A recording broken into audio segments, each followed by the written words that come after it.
Fast Five Sports. Happy Friday to you all. I'm Matt Infield. That's Griffin Demaray. That is Jacob Gallant. Gents, happy Friday. How we feeling today? All right? Loving it. More great basketball this week. Yeah, good week. Fall weather? I know. Got the vest going?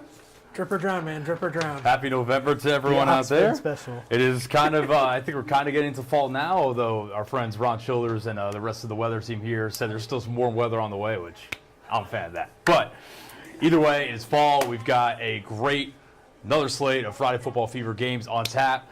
Digital King, hit it with the menu, please. It is the last week of the regular season for our Tennessee schools, our game of the week, where you will find me. Bartlett taking on Whitehaven. More on that and the implications of that game in just a second. Griffin will be at Collierville versus Houston. We will hit on that in just a second.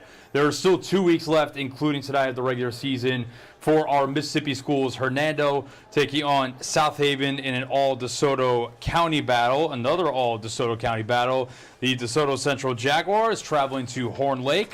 That'll be a good one as well. Munford versus Central. That's a pretty good region battle as well between a couple of really quality teams. That's going down in Crump. And then over at Christian Brothers, the Purple Wave welcoming Ensworth from the Nashville area. Very, very good team. Actually, the school where the Grizzlies hosted training camp this year. So I was there. Nice. It's like a mini college. Very nice campus. Kind of comparable to like a Briarcrest here, if you guys have ever seen that campus. So, yeah, I got you. Really, really nice stuff. All right. Top 2 games on that menu, though. We've talked all year about Region 8 6A, maybe the best region in the state of Tennessee, certainly really high up there. I think without question, the best region in the Memphis metro area.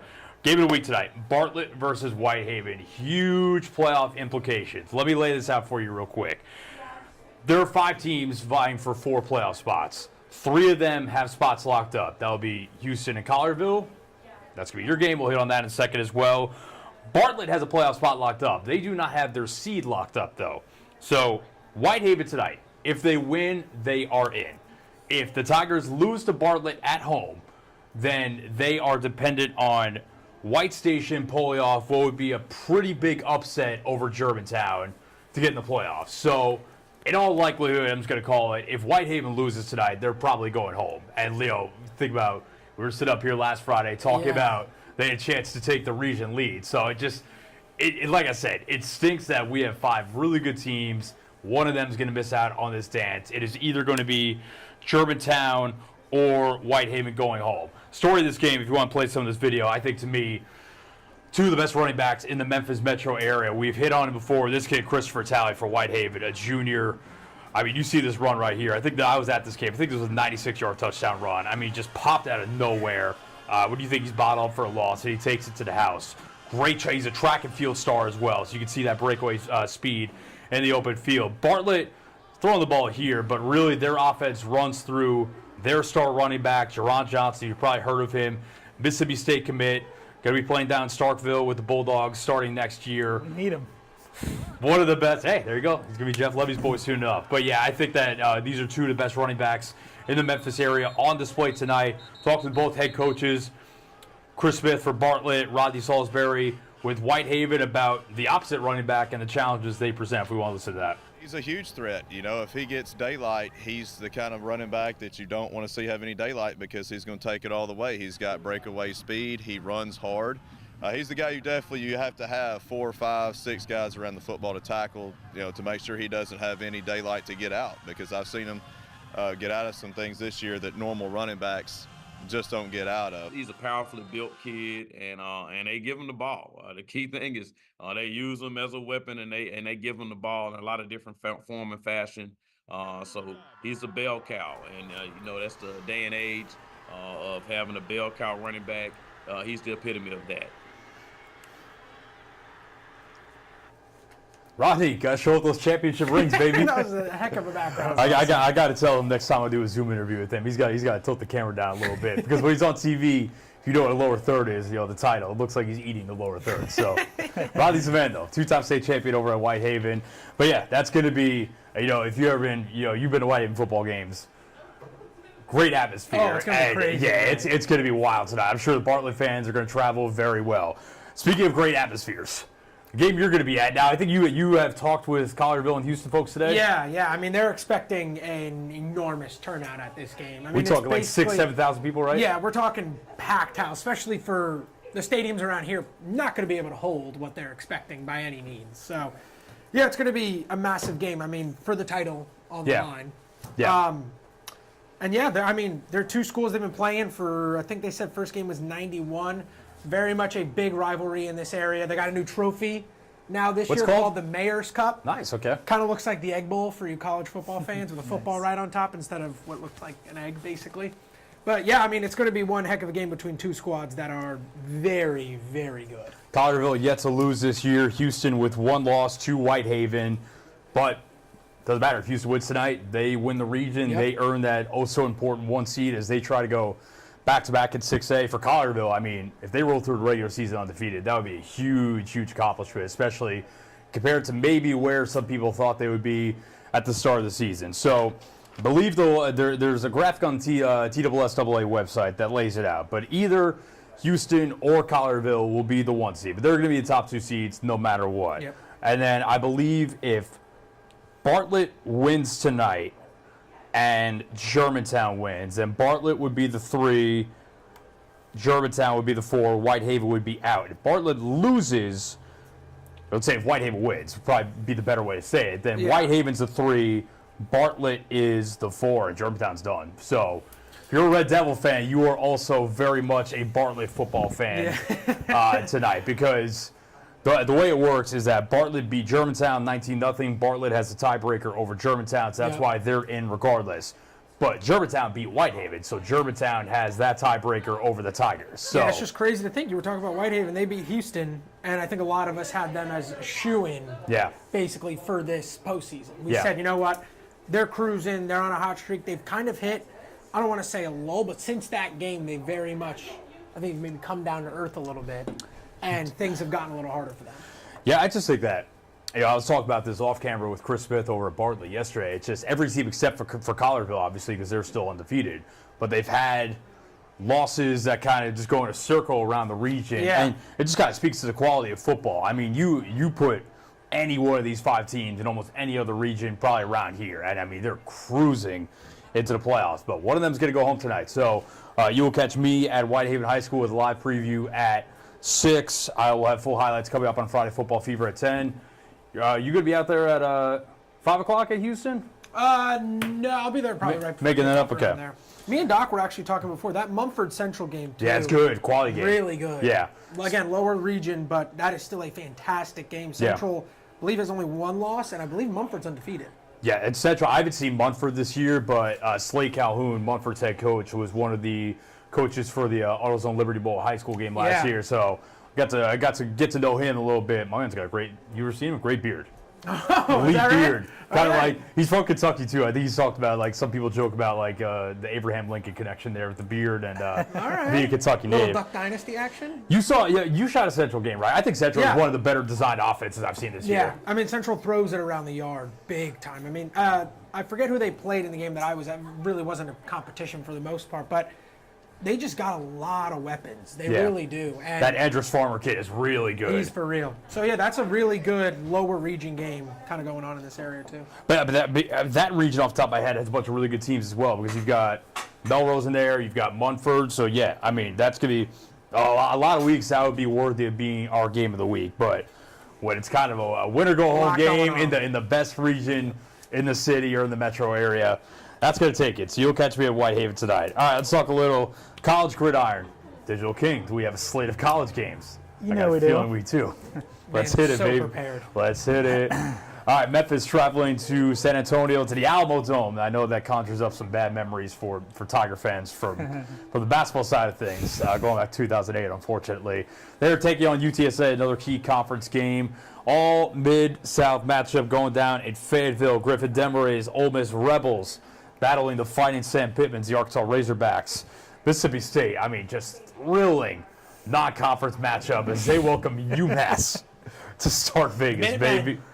The Minutemen, you gotta end that 7-game losing streak somehow.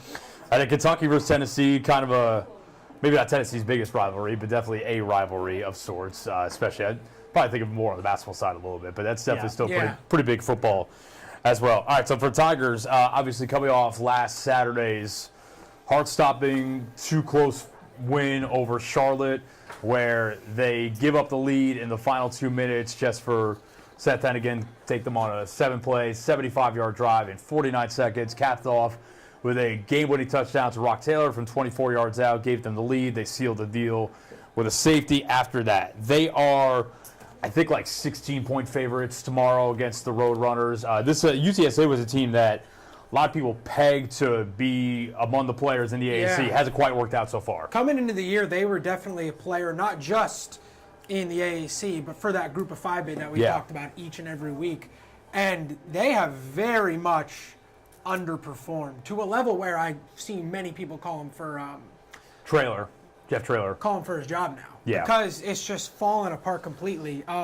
It should be noted, they had the same quarterback for 7 years. Yeah. God, he was so Frank good. Harris, and now we have to transition away from that. That's tough. It is tough. I mean, I saw a thing the other day. It's very much, again, same thing with Memphis we've talked about all week. I think Tiger fans would love to see a not down to the wire, my heart's about to fall out of my chest game. Because the past 2 or 3 weeks have been just copy and paste.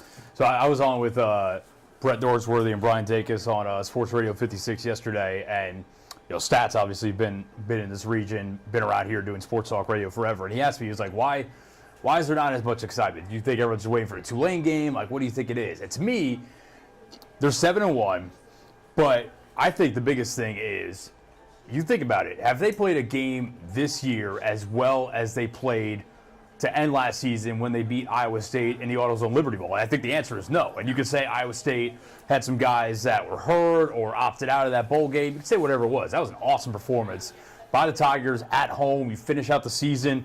You look at, I know it's a different season, but you look at Iowa State this year, firmly in the conversation to be in the college football playoff. I know it is a different team, but still, it's just, for a team with all the hype that the Tigers had, and again, don't get me wrong, 7-1 is cool. We do have to face the reality at the same time that when you are competing for one spot in the college football playoff, style points and eye tests do matter. They do. And they're still in position where if things break their way, they can win the conference championship. But then that's where the eye test and how dominant you are and things like point differential, that stuff's going to come into play. If you want that spot over, let's say, a Boise State or trying to think who else. So there's only really 6 teams alive for the G5 bid. There's Army, Navy, Memphis, Tulane. Yep, Boise, and then ULL, Louisiana Lafayette. Yes, correct. There's really only 6 teams left for that G5 spot. Everyone else has either has 2 losses or has played their way basically out of contention at this point. So, but like you said, those style points are so big. Boise has looked so impressive in all of their games. I mean, last week maybe not as much against UNLV, but UNLV is an actual test. And UNLV was in that conversation until that loss. To their point, I mean, you kind of look at Memphis' schedule and you say, coming into the year, UTSA was one of those games where you're like, all right, that's going to be a real schedule helper, and it's not anymore. So now fans kind of are waiting for that Tulane game, thinking like, where is that marquee game? Where is the game that's going to cement themselves? I think it was supposed to be Florida State.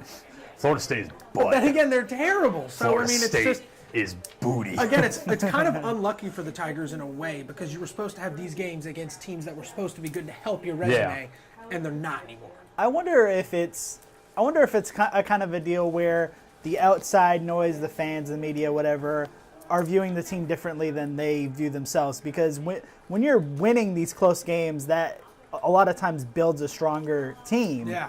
To be able to win the close ones is as valuable as anything. And the other part of it is just you don't control your own destiny, and that kind of hurts because they need a Boise State loss, they need an Army loss, et cetera, whatever else, on top of winning it. I think, but the way I view it, they need all that. They need all that to claim the Group of 5 spot in the college football playoff. I think, honestly, if they win the conference championship, or even if they make it to the conference championship game, I think the season is largely going to be viewed as a success, just because you're fighting for one spot among 3 conferences, basically. But we got to be honest, too, at the same time, they shouldn't be going down to the wire against Charlotte. They're more talented than Charlotte. Right.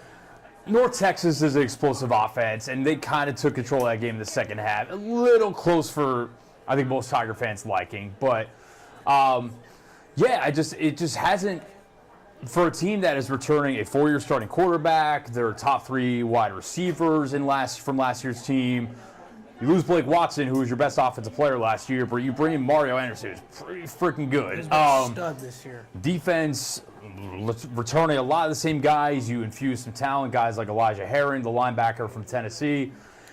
I think it's just reasonable to say it should look a little bit more dominant. I know my man Ryan Silverfield, he said he'll take a million ugly wins. He'll win every game 1-0 if he can. And I get all that. It would be really nice if they go on the road tomorrow and kind of put a whooping on the Roadrunners, because I think that would really help. Doing it on the road in a tough place to play in the Alamo Dome, I think would be a nice little boost for, well, obviously winning would help their conference championship hopes, but like for the outside world looking at it, like, oh, they are a real contender for this G5 spot. Exactly. They are, I believe they're like 16-point favorites. But again, they were 17-point favorites at home to Charlotte last week, and Charlotte covered pretty easily. So spreads in conferences like the AAC don't mean much to me. Go ahead. No. Real quick, these two teams have played together one time. That was 2021. Yep. If you remember that game, the Tigers were up 21-0 and ended up losing. Yeah, Ryan said they fell apart in the second 31-28. half, right? Yeah. Yeah. So not to put that bad vibes out in there, How but dare you put that in there? that's the series history. Tigers are the one then, for sure. Okay, let's talk your boys. The Rebels traveling to Fayetteville. Ole Miss coming off not like a commanding win over Oklahoma by any stretch of imagination, but a nice second half. Really good second half.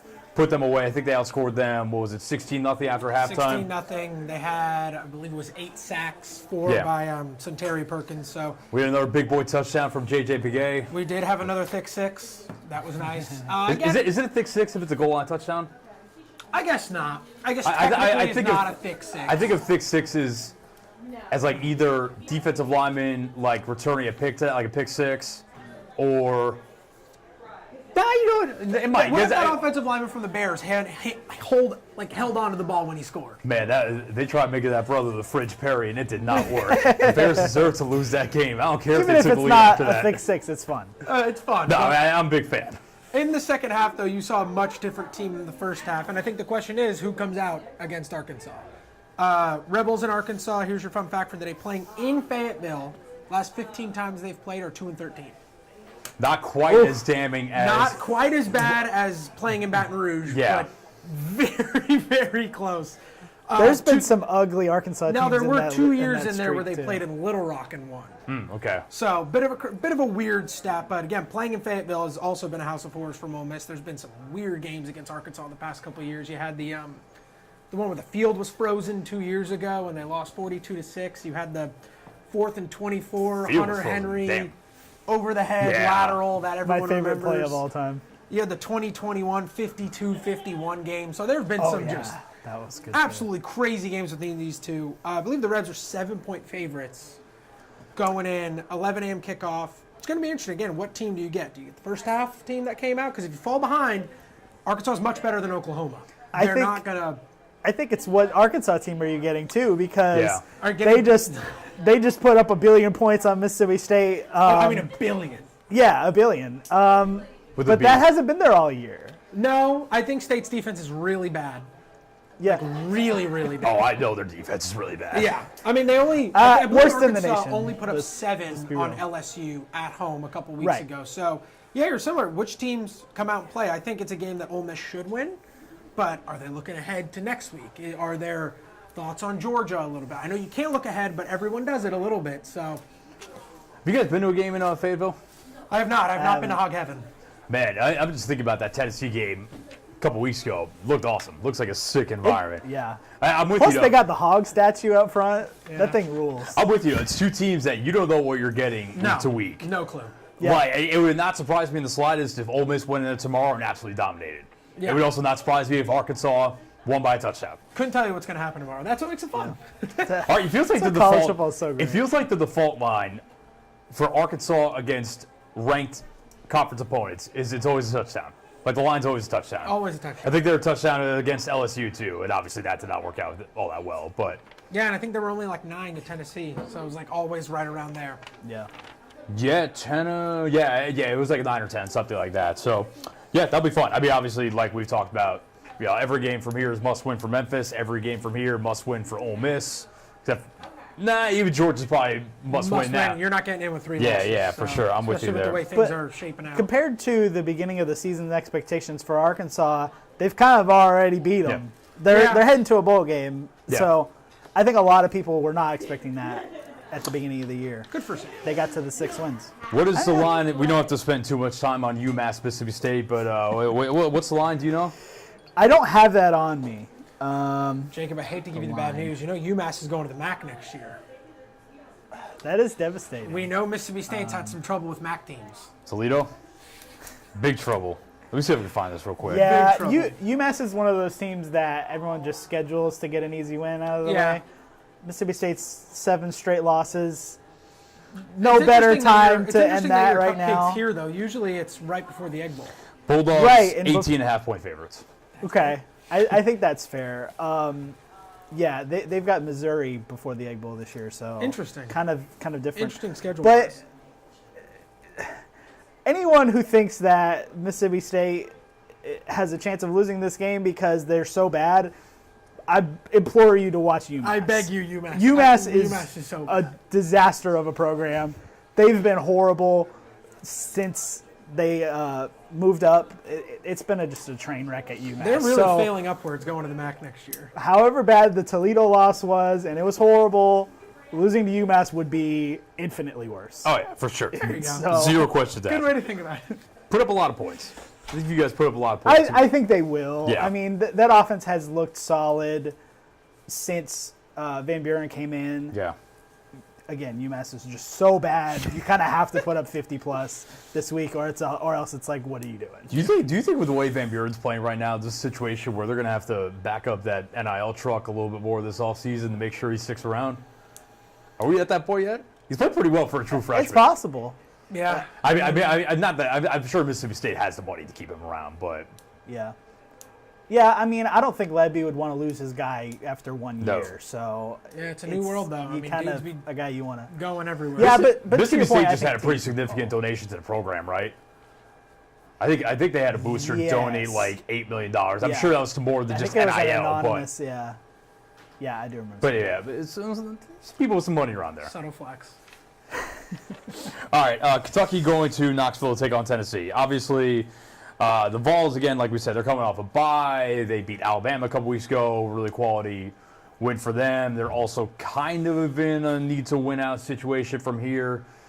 Kentucky, we saw what they did in Oxford on the road as 15.5-point dogs. Took care of Ole Miss. They've been really bad since then. Yeah, that's true. They've been really bad since then. It's so strange. Especially like after the performance they put up against Georgia, and then to beat Ole Miss, and now it's like Kentucky's just imploding. I don't know what happened in between there. Tennessee's got those black jerseys this week too. That's a good look. Those things are fire, dude. It's a good look. Crazy uniform release video too with the Venom crawling up. Tennessee's gonna be that place is gonna be rocking. I think they're gonna whoop up on Kentucky a little bit. I get that feeling too. Good start to the week for blacked out jerseys. More on that later, but. Yeah, I think I got Tennessee in this one. I don't have the line, but yeah, I think I got the Vols winning. Yeah. All right, let's bring it back to the hardwoods. Bring it back to downtown Memphis. Man, roll this video. Grizzlies take it on the Bucks last night. Ja Morant put on a show. 26 points, 14 dimes, 10 rebounds in 29 minutes of action. Just, I think probably the best half of basketball we have seen from him. This play was crazy. On his wallet from like the three-point line, locked to Santi Aldama. Even I'm watching. And this is the possession after that. Gary Trent, where are you going? The best half of basketball we've seen him play since the second half in his return in New Orleans last year, where he scored 27 points, hit the game winner at the buzzer. But, he was just in complete control of the game, set the pace from the jump, did it all, man. Like getting to the rim, setting guys up. Pass, it was crazy. Bag work right there. Nasty move. He was incredible last night. This, little Magic Johnson. That pass was insane. Yeah, it's just an awesome night for the Grizzlies all the way around. They dominate the Bucks. They win by 20+. Bucks are really bad. They're off to a really bad start at least. Fighting Doc Rivers. Nice to get Zach Edey involved as well. Zach was hyped up here. I like this. All right, Taylor Jenkins after the game discussed how dominant Ja was because it was a sensational night. I mean, he was phenomenal tonight. I thought his mentality coming to the game, he set a tone. I thought his just presence was felt from the very beginning. Offensively, the pace, we knew that was a big factor tonight against the Bucks, with their length and their size defensively. I mean, a triple-double in all forms and fashions. Stellar play, highlight plays, discipline plays. This was an unbelievable performance by him after, difficult last 2 games. When he plays what he did last night, I mean, I think he's a top 10 player in the league, if not better than that. And I think he was a little bit motivated too. You heard some of his post-game comments the other night. He talked about how the players pay attention to everything that's said by Grizz Twitter about them, and how Grizz Twitter kind of inspired him to play in the home opener last Saturday when he probably would not have. But he also said, he's kind of getting annoyed because if you don't play when you're hurt, you're soft. But if you play hurt and you aggravate an injury, then the fans are up in arms about the training staff. So it's kind of a no-win situation. Again, kind of the perils of social media. But, yeah, man, he was awesome last night. Just, again, setting the pace, getting out on the open floor. In the half court, no one could really guard him. His passing was incredible. Jump shot looked really good. So, yeah, just really sensational stuff. I mean, when he's hitting that jump shot, he's basically unguardable. Yep. Because you can't stay in front of him no matter what. You bring help, he always finds the extra man. So if he's consistently hitting that three-point jump shot, creating his own shots, like on that spin move near the foul line, I mean, he's basically unguardable just with the type of athlete he is. So you got to be really happy to see him doing things like that. Yeah. What stood out to me from last night was the passing because obviously from his seat, that pass was insane, but there was 5 others that were SportsCenter top 10 level passes. I think I mentioned this last week. He's better specifically because he hangs in the air so long and he's so athletic and flexible that he can hang in the air and kind of just peruse the court and scan and find the open guy and just whip it in any direction he wants to. He's so good at that. And you don't know which way he's going to go because he's just in the air forever. So, I mean, this is a guy, by the way, and I don't know if he will this year, although I think this offense does set him up pretty well to do this if he wanted to. I think he could, without question, average 10 assists a game.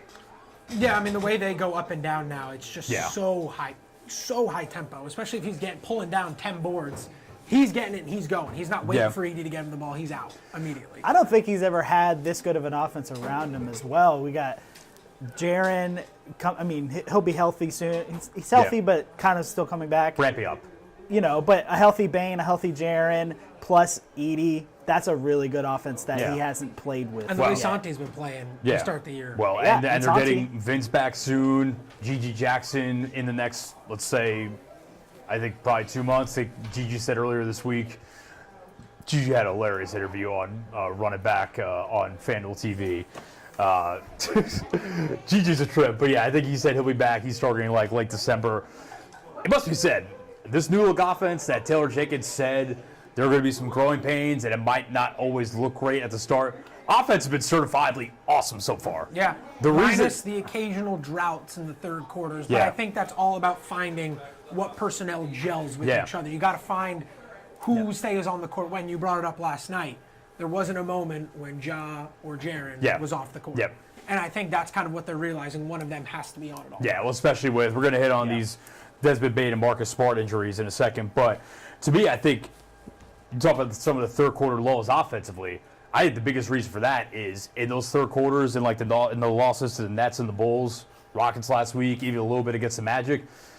It's because in the third quarter, they're not getting stops. Or they weren't up until last night. Because when they're getting stops, then no matter whether it's Ja on the floor or not, when it's Ja running the offense, it just gets heightened. But then when they're getting stops, they're getting out, they're running the open floor, they get to use that pace to their advantage. But when they're giving up buckets, it's kind of hard to run at that pace when you're taking the ball out of the basket every time. So I think it was really good last night to see them win a third quarter. There was maybe a little, probably a 3 or 4 minute stretch where it wasn't as good, but then they got it back right away. They went on a run of their own, basically sealed the game going to the fourth quarter. There was a small stretch where the Bucks cut it to, I think, 19 maybe, and Taylor Jenkins got Ja back in the game real quick, but then closed it out from there. Yeah, but I mean, like we talked about on the show multiple times, in the NBA, you're going to have those runs no matter what. You could have a 30-point lead, and it can be cut down to 15 Yeah. in 3 minutes, in just the way that today's game is. So, I mean, you saw it the other night against the Bulls.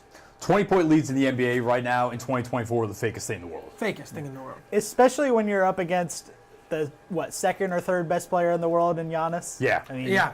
he can erase a lead instantly. Exactly. Listen, must be said, too. Giannis got his last night. Like you just said, I think he's probably a top 3, 4 player in the world. He's going to get his. Jalen Wells, first career start, drew the opening assignment on Damian Lillard.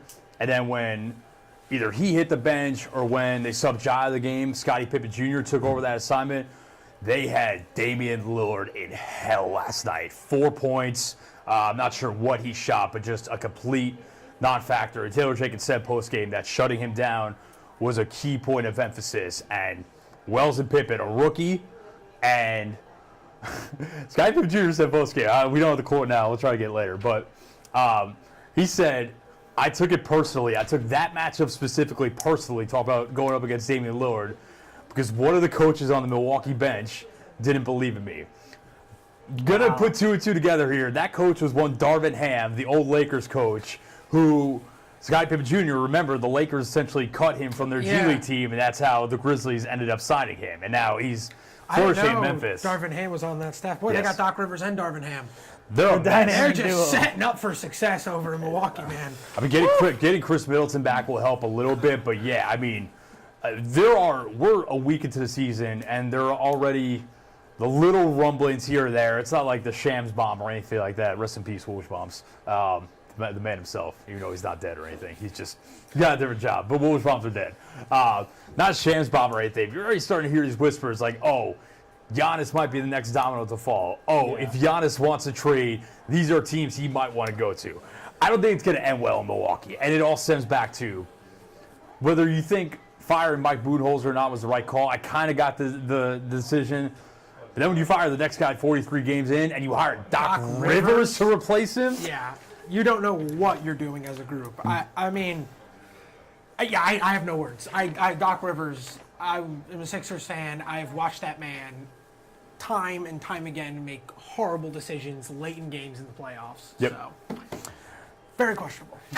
All right, so speaking of the Sixers, they travel to Philly, play them tomorrow night. Joel Embiid. Oh, are we pulling up the schedule? You want to look at the upcoming schedule? Let's do it. All right. A little 2-game road trip. Man, they got to get some revenge on the Nets. That was a bad loss the other night. Yeah. Very bad. And then back home on Wednesday against LeBron, AD, and JJ Redick. And Bronny James. They called me a madman when I said JJ Redick, Coach of the Year launch shot. Looks all right early on. There's not enough time left for a victory lap. Not a victory lap. I'm just saying. What I thought would come true in terms of how they're running their offense is basically coming true. They're actually running real offensive stuff. All right. We'll see how that plays out. Next Friday, they host the Wizards and then go to Portland. That'll be 2 Sundays from now. That's a stinker of a schedule. I mean, I see 5 winnable games right there. Yeah, and the Lakers have looked good. The Sixers are going to be without their 2 best players. Yep. That's 5. Yeah, so you should win. Joel Embiid not playing tomorrow night. He had some interesting thoughts with the Philadelphia media about an hour and a half ago, talking about he works too hard for some of the criticism he gets. I don't know if it was directed at fans or media members or what, but That's your boy. That's your boy. That's your boy, man. Paul George still coming back from that knee hyperextension in the preseason. But yeah, I'm with you. I mean, going to Philly without their 2 best players, that should be a game they should win. Man, you got to beat Brooklyn. I mean, Dennis Schroeder just tore them up the other night. He is going off this year. Not just that game. He's been really good. On my bingo card. But man, I mean, Dennis is quick. When he's your best player, you got to beat that team. Yeah. Is he their best player? Maybe so far. Right now, he's been their best player. I would say, who's their best? Probably Cam Thomas in a vacuum, but I mean, the shot checker himself. But point being, the Nets are very much in we want Cooper Flag mode. That's Claxton's still on the Nets? Yes, he did not play the other night, but he's still on the team. They extended him. Yeah, they extended this offseason because that was a Grizz Twitter favorite potential target this offseason, but the Nets locked him up. Yes. But yeah, and then home against the Lakers will be a good test. That'll be a good kind of early litmus test. Be a good crowd that game too. You know, LeBron. You got to contain Anthony Davis, who's also been incredible this year. A lot of Laker fans in Memphis, unfortunately. And that game will be sold out for sure. Jaren and AD is going to be a good matchup too, because that's kind of going back and forth. But AD kind of got the last laugh. You remember the clincher in the playoffs 2 years ago, where he threw down that alley-oop as chair was crashing to the floor. And AD went crazy in that game. Yeah. So we'll see. I mean, I think Jaren gets up for those matchups, but I mean, Jaren's gotten AD before. I remember a game here a couple years ago where Jaren threw down a putback dunk lefty on AD's head. So that'll be good back and forth. You know who else has a poster on AD? John Conchar. That's right. Don't forget that. The legend himself. And then AD has been awesome to start this year, must be said. He has been. Yeah, he's been. And then what's the last one? Portland? Yeah, they should. Yeah. Portland is also in the Cooper Flag discussions. All right, so we got word yesterday that Desmond Bane has a right oblique strain. Marcus Smart, must be said, Marcus Smart has had a start to the season from hell. I mean, he has not played well, shot the ball really terribly, and now he sprained his right ankle on, ironically, former teammate Zaire Williams' foot the other night in that game against the Nets. Taylor Jenkins said pregame yesterday, both of them were getting imaging. They will know more soon. What does soon look like? I imagine we find out probably today or tomorrow. Yeah, I mean, you got to think ankle sprain for Marcus Smart's at least, realistically, 3 weeks, a 2 month. to 3 weeks, yeah, maybe longer. Oblique is a weird basketball very injury. weird basketball. That's kind of more of like I think like a baseball and football injury. Yeah. Bane maybe. I mean, they linger, but I think basketball is probably a sport where, don't get me wrong, you use your core for everything. But I don't know. I'm not a doctor. A couple weeks. Yeah, I would think the ankle sprain's probably longer. Yeah, I agree. And then, again, we're still waiting for more guys to get back. I think that Vince Williams Jr. is probably relatively close to returning, as is Luke Kennard. I'd say probably they're both 1 to 2 weeks, probably closer to 2 realistically. Sounds about right. And then Gigi's early December, correct? Yeah, GG late December. Late I think closer to the New Year's. I think what they're shooting for. So, and at Cam Spencer as well. But again, we've talked about in the NBA season. It's just so long. So yeah. I think, especially in the West, it's deep. You just got to stay afloat. You stay afloat until the New Year when everyone comes back, and then I think you're primed for a real big January, February. Yeah. And this is where having a roster as deep as they have it helps. When you got guys like Santi, who's putting up probably close to 20 a night right now. Yeah. And then guys like Scottie Pippen Jr.'s played well. We got Huff playing pretty well. Jay Huff. Man. Yeah. Again, there's probably like a third of the Grizzlies fan base who for some reason thinks that Zach Lyman is bad at his job. Listen, I'm not saying he's perfect. I'm not saying he's done everything right. But the man pretty clearly to me knows what he's doing. He drafted he didn't draft Jaren, but he drafted Ja Morant, he drafted Desmond Bane, Santi Aldama, I think for the 30th overall pick, probably qualifies as a hit. Yeah. And then, but so Santi was 21. They made 4 first-round picks between 21 and 22. Santi, Zaire Williams at 10 in 2021, obviously a miss. David Roddy, Jake LaRavia 2022. I would say 3 whiffs in there, and it basically doesn't matter because they have supplemented their roster with Vince Williams Jr. at 47 overall, Gigi Jackson 45 overall, and then you find these guys that other teams don't want, Scottie Pippen Jr., Jay Huff, and turn them into legitimate rotation NBA players. So to me, it's fantastic work to complement your core. Now they've got Vince, Gigi, Huff, and Scottie locked up long-term on very team-friendly deals. Yep. I mean, it's just an awesome way to build around your expensive stars as they keep earning more and more money. And that's exactly with the new CBA and everything, that's exactly what teams are looking for, are guys that can be rotation guys on really team-friendly deals. Mm-hmm. That's like gold in the NBA right now. Absolutely. Because then you can supplement that with your expensive stars and then still have guys that are capable that you can go to. Yeah. Again, not saying Zach Lyman's the best GM in the league. I'm not saying he hasn't had his misses. Man pretty clearly knows what he's doing. And I think their scouting department work and some of the diamonds in the rough they found have been awesome. All right, let's talk the World Series champion Los Angeles Dodgers. wrap it up in 5 games over the Yankees. I was the only one of us to take the Dodgers over the Yankees. I will give myself a little credit on that. Did I take the Yankees? Yes. Did I? I was the only one that went Dodgers. I think I took the Yankees too.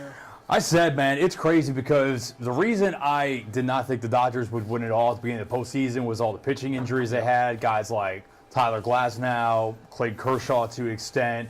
I just didn't really think they had the pitching. Dustin May going down earlier in the season.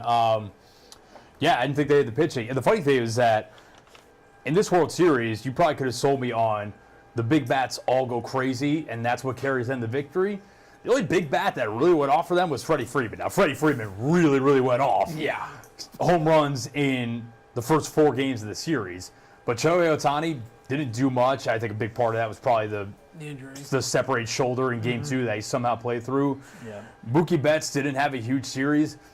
Didn't matter because I think that they showed they were just more ready for all the winning moments and all the key plays. They capitalized on every little mistake the Yankees made throughout the series. I think this is probably Dave Roberts' best managerial job. I know that he's taken a lot of flack from a lot of people. I've criticized him in the past. I think he was awesome in this series.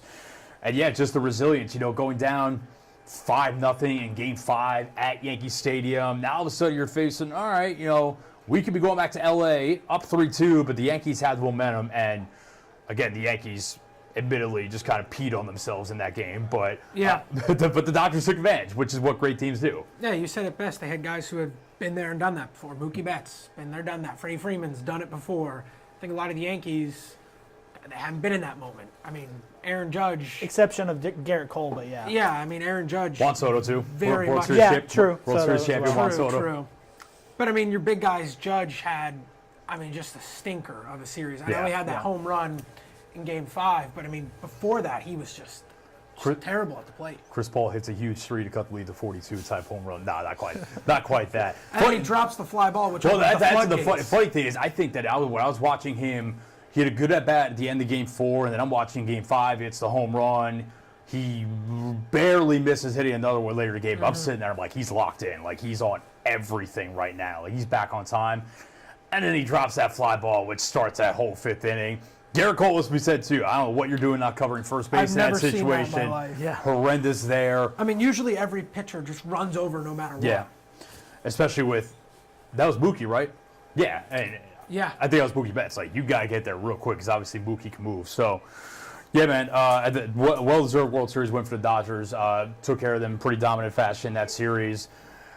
I think Shohei being a World Series champion is pretty cool for the sport, even if he didn't do much in this series. Obviously, he was a monster throughout the playoffs. So, and again, said it the other night, I know not every team can spend money like the Dodgers and the Yankees. I'm kind of happy the World Series featured 2 teams that, relatively speaking, especially on the Dodgers side, did whatever it took to win. I'm not saying, again, not everyone can spend like the Dodgers. I'm well aware of that. But there are too many teams too many owners, I should specify, that view their teams as business ventures and don't make the necessary moves to upgrade their teams around the margins and win. Yeah. So it was cool to see a team that said, 2 teams that said, nah, we're going to spend a lot of money and try to win this year, because there are a lot of owners that should take note of that. Yeah. Just more evidence that we got to get Mike Trout on a different team. Yes. Phillies? I'll take them. Oh, we're going to be in the thick of the Juan Soto sweepstakes. South Jersey native. So, every Juan Soto quote after that Game 5 was like, I might be going somewhere else next year, which I'm sure Scott Boras. I think he's playing hardball. Yeah. So I think he will be on a New York team next year. Interesting. So the two biggest storylines of the offseason are who's signing Juan Soto and who's getting a Will Smith on their rosters to win. That's right.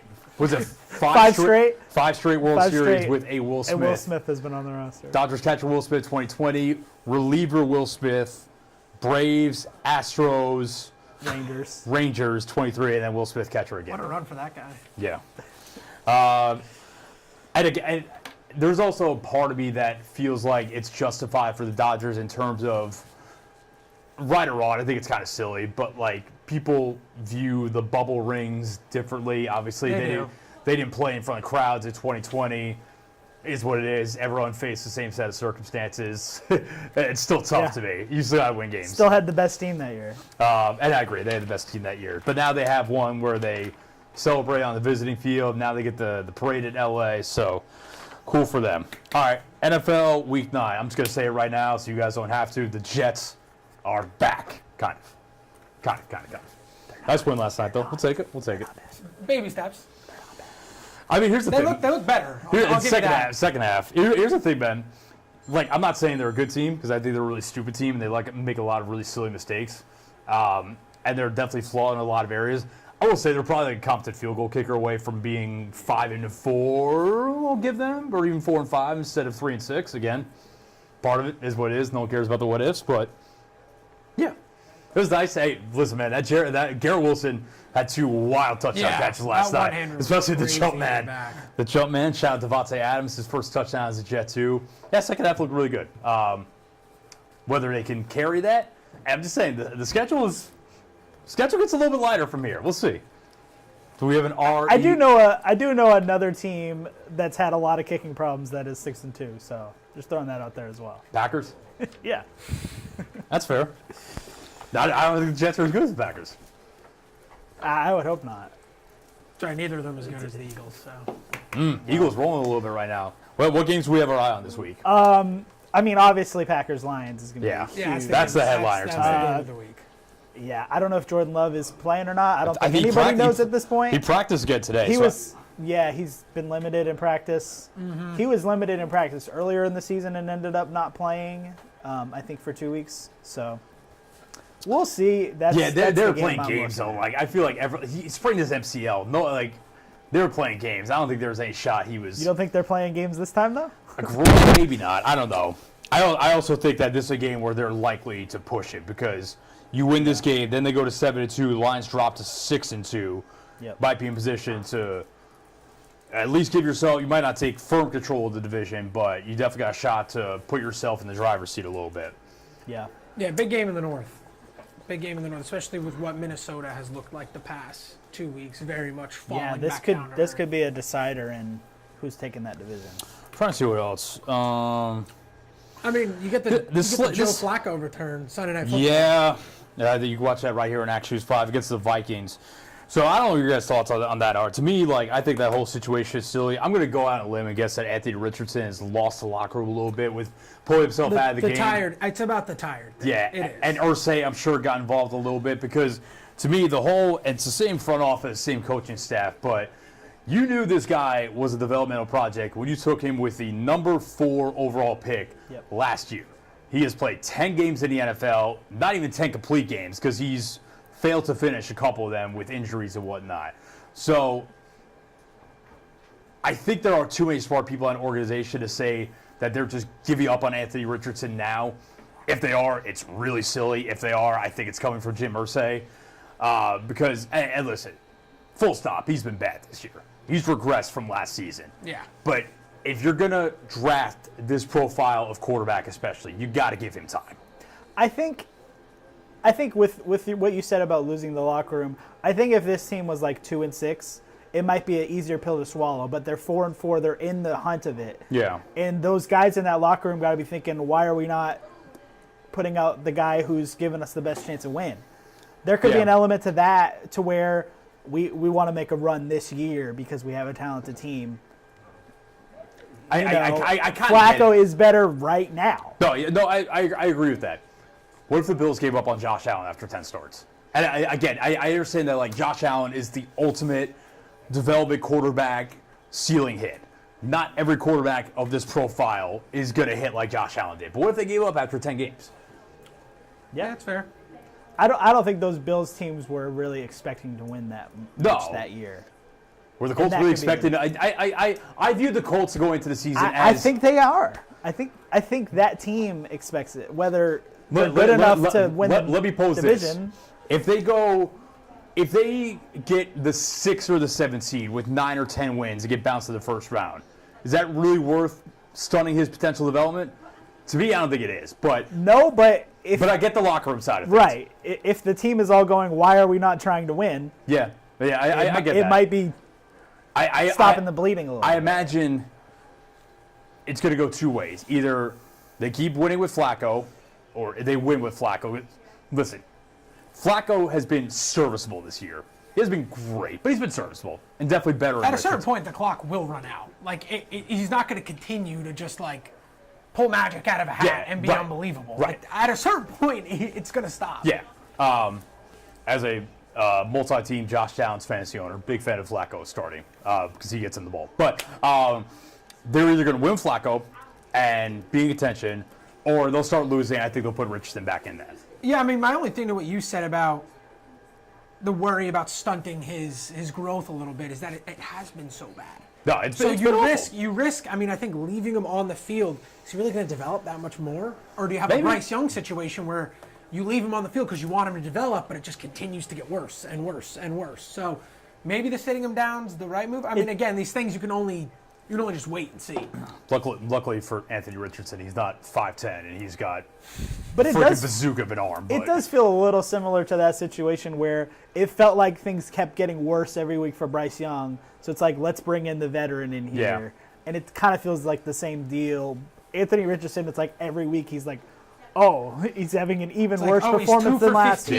week. Yeah. Like, I do think that, and there's been this discussion about quarterback development and if it's at an all-time low and like what's going on.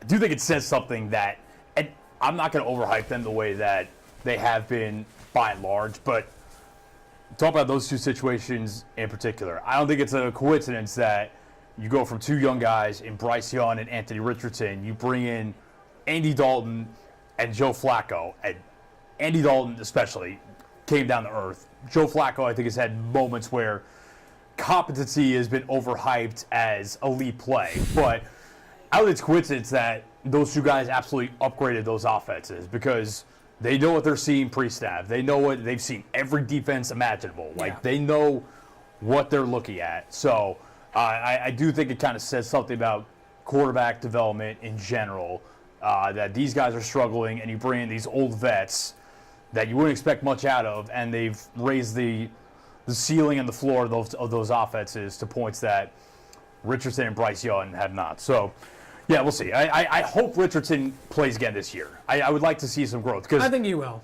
I do too. Because the ceiling, if he hits, is obviously through the roof. It's just so hard for quarterbacks to just pop in the league and start winning. And Yep. there's always the outliers that I think give teams hope. C.J. Stroud. Justin Herbert. You just bring in your guy and you go, well, just do that. Yeah. But it's No, it's an I mean, outlier. yeah, it's not easy. To the same token, though, I mean, Stroud and Herbert were both guys who played a lot of snaps Yeah. in college, had a lot of time. Again, Anthony Richardson's a dude So who's did played Bo like Nix. 13 games in Yeah, college. Anthony Richardson, we talk about how silly it was in hindsight for the 49ers to give up all the capital they did to take Trey Lance at number 3 overall. I mean, Anthony Richardson barely played more high school and college snaps than Trey Lance. Yeah. It wasn't by much. So, yeah, we'll see where that goes. The Monday night game is Buccaneers-Chiefs. Super Bowl rematch from a couple of years ago. Buccaneers obviously down 2 Mike guys. Evans and Chris Godwin, so we'll see what that looks Gonna like. make it real hard for them. I was trying to see what other games. I think Rams-Seahawks is a sneaky, pretty fun game. NFC West battle that could I think have. the Rams Two could be a offenses that have problem been for the slinging rest of the around a year little with bit. their Yeah. guys back. Puka Nacua got hurt in practice yesterday. Apparently, it's not serious, but questionable. Good for Sunday's game. I'm trying to see. This isn't a great slate of games. What other? Oh, you know what? I'll give you one more fun one potentially. Bears-Cardinals. I think could be fun. Yeah, could be sneaky fun. I've over the course of his career kind of been a Kyler Murray hater. I'm kind of coming around on the guy. I like his game this year. He played really well on Sunday in Miami. Hey, I mean, Yeah. Call of Duty's out though, so they have to pump the brakes. Well, he played right after the release. He did and play right looked after the great. release. But yeah, he just Marvin Harris Jr. he's looked kinda good the other proven it day. well. Yeah, he did. My guy, my most drafted fantasy player this year, Trey McBride, had a big game in Miami. So, yeah, the offense is starting to click a little bit. So I think Bears, Cardinals, and Arizona could be fun. So that's NFL Week 9. Go ahead. I was gonna Team up for trivia. schedule for trivia. Tee us up. All right, so I'm glad I ordered the trivia like this because we did skip over one of my topics here, and that is a shout out to Rudy Gay, Hey, Grizzlies legend, who 2K announced his legend. retirement this week. So I got 3 Rudy Gay related questions for you this week. Okay. As a shout out to the legend, who we would never forget, certainly. Definitely not in 2K another legend. trivia circumstance. All right, so question 1. Rudy Gay finished number 3 in the 2006 Rookie of the Year award voting. Can you name the 2 players who finished in front of him? Ooh, 2006. 2006. Both memorable players. It's not just like a LaMarcus random Aldridge? guy. No. He was a rookie that year. He did not. Interesting. He finish was in pretty the good top right off the 3. bat, too. The 2006 draft class. Because the number 1 pick that year was one Andrea Bargnani. Was he one of them? Yes. He finished 2nd. Really? Because he wasn't that good. I don't remember him being that good right away. I think he was better at the start of his career than later on. Yeah, then it developed. Who was the 2006 NBA Rookie of the Year? Can you give me a memorable guy who didn't quite live up to the Brandon career. Roy? Yes. I was just about to say Brandon that. Roy. I forgot if he was 05 or 06. Okay, cool. Other guys out of that draft class: Adam Morrison, Randy Foye, God. Paul Millsap, Rajon Rondo. Paul A Millsap. couple names that Still got kicking, some I think. votes that year. Okay, so Grizzlies traded Rudy Gay in 2013, Yep. along with Hamed Haddadi to Toronto. Can you name the 5 other players involved in that trade? And it was a 3-team trade that involved Detroit. And I will man. try to provide some hints as necessary. Oh, man. This is going to be rough for me. So the biggest name in this trade, other than Rudy Gay, was went from Detroit to Memphis. Not really known as a Grizzly, but he Is got it some minutes. Torian here. Prince? Not Tayshaun. Torian. Tayshaun. Tayshaun Prince. Tayshaun Prince, My bad. who's Yes. still with the Grizzlies organization. The original T. Right? Prince. Pulled Okay. that one out of nowhere. So that's one. Torian, John was giving Torian buckets last night. He was. Yeah. The other guy, there's one guy that went to Memphis from Toronto. A player that went to Toronto to Memphis. And then I don't know where this gentleman was, but he went to Memphis. I think he was from Toronto. Man, No, he would have been from Detroit. This might be too early, but was Courtney Lee involved in this trade? He was not. good guess. That was a really good guess. I was thinking Toronto to So Memphis. the guy that went from, I'm trying to get some hints here. The guy that went from Toronto to Memphis, just a classic big man, very generic name. I don't know what else. I don't know what else is notable about I mean, I got no classic 2013 big man, who just kind of gobbled up rebounds, didn't really score a lot. I'm trying to think back to 2K that year. I'm trying to think of random guys in the Grizzlies. I got no clue. Man, I got nothing. Another guy. He went from Toronto to Detroit. I don't really remember him as a Piston. I remember him as a Raptor. Point guard. I think he was from... Grievous Vasquez? No, but a similar name. Calderon? Yes. Jose Calderon. Jose Calderon went to Detroit in this trade. I remember this other guy's name. I don't really remember much about him. Then I'm probably So not I don't really have any hints for this guy. So that one is Austin Day. He went to Memphis in this trade. And then the classic big man was Ed Davis. Oh my God. Wow. I barely remember Ed Davis. Now you say the name. I remember it. But... Just a classic big man, just gobbled up rebounds. All right, what do we got next? So here's another trade. Rudy Gay traded after the 2006 draft. I actually didn't know this. He was drafted by Houston. Yes. Didn't suit up for them, got traded. Can you name the other 2 players involved in that trade? The draft night one. Yes. So Memphis sent one guy to Houston. Oh, it was a little bit Houston sent Rudy Gay and this guy to Memphis. It was a little bit after the draft. It was like a That's week what you're after, saying. because I Yes. read about this the other day. It was like a week after the draft. Okay, so Both Grizzlies legends in my mind. Rudy and a player from Houston to Memphis. Memphis Yes. sent one player to Houston. Yes. Did Battier go to Houston? Yes. Okay. Shane Battier, yeah, because he was on those pretty good Rocket teams like T-Mac and Ron Artest or Metal World This Peace. said the other guy This was- other guy is one of my favorite Grizzlies of all time. I think I threw his name out there when we did the Sporkle a few weeks ago, and you were like, wow, good pull. Oh, It's a pretty good hand. I mean, this is too early for OJ Mayo. Yeah. yeah, not OJ. Houston to Memphis.